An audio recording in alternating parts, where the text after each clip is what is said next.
Hello and welcome to another edition of Toys from the Attic. Well, we're nearing the end of Ghostbusters month, and flying in at last place, today we're going to be taking a look at the Ecto2. So without further ado, let's take a closer look at this guy.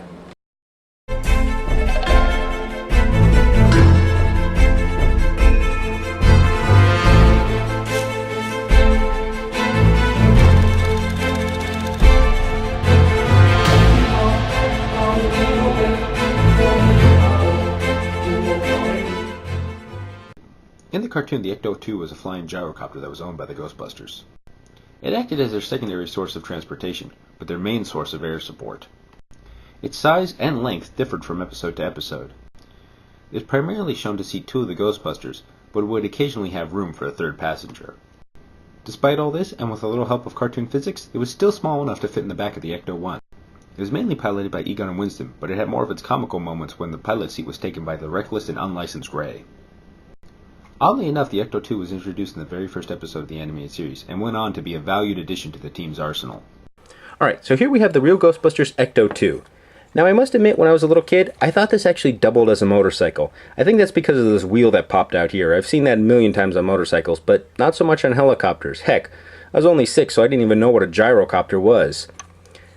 I will say though, looking back at it now, I can appreciate how cool this toy really is. I mean, it's not as sturdy as the Ecto1. I mean, some of these wings can fall off, and you can definitely tell up here that the propellers are long gone. It's just one of those things that gets lost over time. But it is actually a pretty neat toy, and a really good flying vehicle.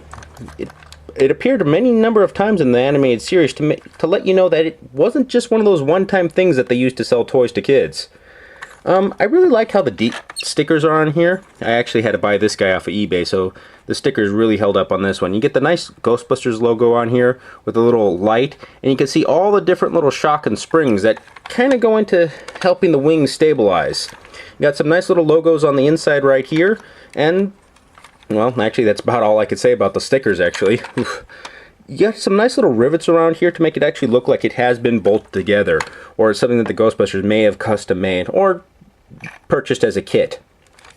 Now I must apologize, like I said, I bought this one off of eBay, so the gun that used to pop down here, or would actually slide in here, is long since gone. It was this little red proton thrower that allowed the Ghostbusters to actually shoot whatever they were, whenever they were in the air. Now, as far as this thing's gimmicks go, it had a nice handle here.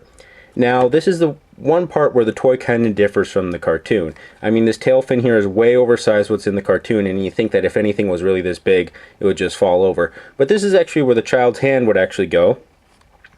And then you just squeeze it, and that would actually make the propellers move up here. Makes me really wish I had the propellers. Those are actually kind of neat. They could actually fold back on themselves, and you could kind of have them in a stored position. Now this trigger actually performed a second function along with turning the blades. It actually turned this little winch here that was connected to a rope and hook. Sadly on this one the hook is also gone, but it was a really neat little red one that the Ghostbusters could actually stand on and it would pull them up. If any of you remember the toy commercial that actually showed Ray here pulling up Peter. So that was a neat little feature. Now however, you had this little switch up here that I'm not exactly sure what it did. Every time I push it in, it makes it to where you can't pull the trigger anymore or actually use the winch. So I'm not actually sure why that was there. I mean, why you would want to lock the rotors and not over this thing, I'm actually not sure. It's one of the few things where I think the toy is a little bit not as well thought out. Originally I thought it was to make the winch not move but still have the propeller, but even when I was a kid I had trouble with it and I didn't really understand it. Now the way you got the Ghostbusters in the pilot seat was actually fairly simple. All you had to do was move the handlebars and the wheels forward like this, so that you actually had room to get their legs in. I think this was more of an issue for Egon because, let's face it, he was the tallest person and his legs probably would come up all the way to the end of this thing. All you do then is just move the seatbelt out of the way. It's kind of nice to see that the Ghostbusters promoted seatbelt safety. And then you just place them in here and just stick the hook in here and make sure they get buckled in snug and tight.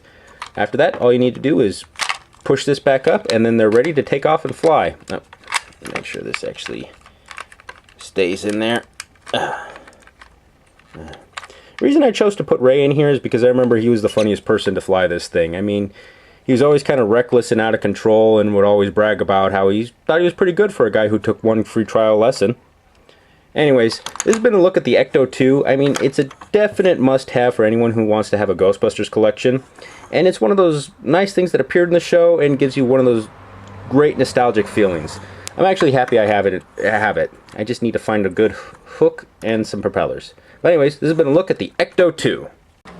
Once again, thank you for watching. If you enjoyed what you've seen today, please feel free to like, subscribe, or leave a comment below in the comment section. Any advice for the show we greatly appreciate. Who knows, something you suggest may appear on the show in the future.